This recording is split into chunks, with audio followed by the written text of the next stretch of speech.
या देवी सर्वभूतेषु मां सिद्धिदात्री रूपेण संस्थिता। नमस्तस्यै नमस्तस्यै नमस्तस्यै नमो नमः। इस श्लोक का अर्थ है, हे मां सर्वत्र विराजमान और मां सिद्धिदात्री के रूप में प्रसिद्ध अम्बे, आपको मेरा बार बार प्रणाम है, या मैं आपको बार बार प्रणाम करता हूँ या करती हूँ।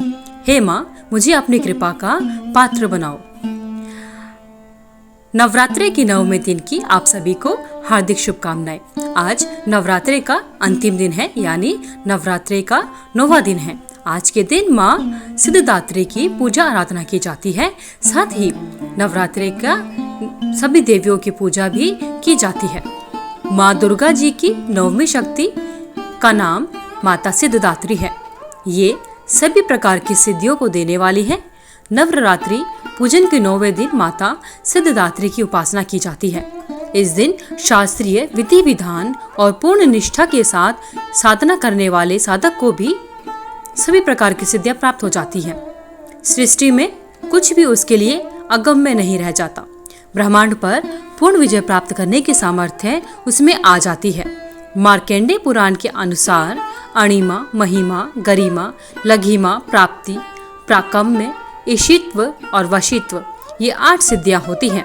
मां सिद्धिदात्री भक्तों और साधकों को ये सभी सिद्धियां प्रदान करती हैं। देवी पुराण के अनुसार भगवान शिव ने इनकी कृपा से ही इन सिद्धियों को प्राप्त किया था। इनकी अनुकंपा से ही भगवान शिव का आधा शरीर देवी का हुआ था। इसी कारण भगवान शिव अर्धनारीश्वर नाम से प्रसिद्ध हुए। मां सिद्धिदात्री की 4 भुजाएं हैं। इनका वाहन सिंह है। ये कमल पुष्प पर विराजमान होती है। इनकी दाहिनी तरफ नीचे वाले हाथ में कमल पुष्प है। प्रत्येक मनुष्य का यह कर्तव्य है कि मां सिद्धिदात्री की कृपा प्राप्त करने का निरंतर प्रयत्न करे, उनकी आराधना की ओर अग्रसर हो। आइए भक्तजनों, अब सुनते हैं माता सिद्धिदात्री की कथा।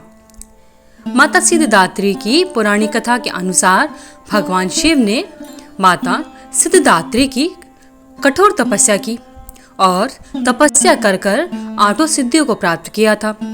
मां सिद्धिदात्री की अनुकंपा से भगवान शिव का आधा शरीर देवी का हो गया था। इसलिए भगवान शिव अर्धनारीश्वर कहलाए। मां दुर्गा के 9 रूपों में यह अत्यंत ही शक्तिशाली रूप कहा जाता है। कहा जाता है कि मां दुर्गा का यह रूप सभी देवी देवताओं के तेज से प्रकट हुआ था। कथा में बताया गया है कि जब दैत्य महिषासुर के अत्याचारों से परेशान होकर सभी देवतागण भगवान शिव और भगवान विष्णु के पास पहुंचे, तब वहां मौजूद सभी देवतागण से एक तेज उत्पन्न हुआ और उसी तेज से एक दिव्य शक्ति का निर्माण हुआ, जिसे माता सिद्धिदात्री कहा जाता है। 9 दुर्गाओं में मां सिद्धिदात्री अंतिम है। अन्य 8 दुर्गाओं की पूजा उपासना शास्त्रीय विधि विधान के अनुसार करते हुए भक्त दुर्गा पूजा के 9वें दिन इनकी उपासना में प्रवृत्त होते हैं।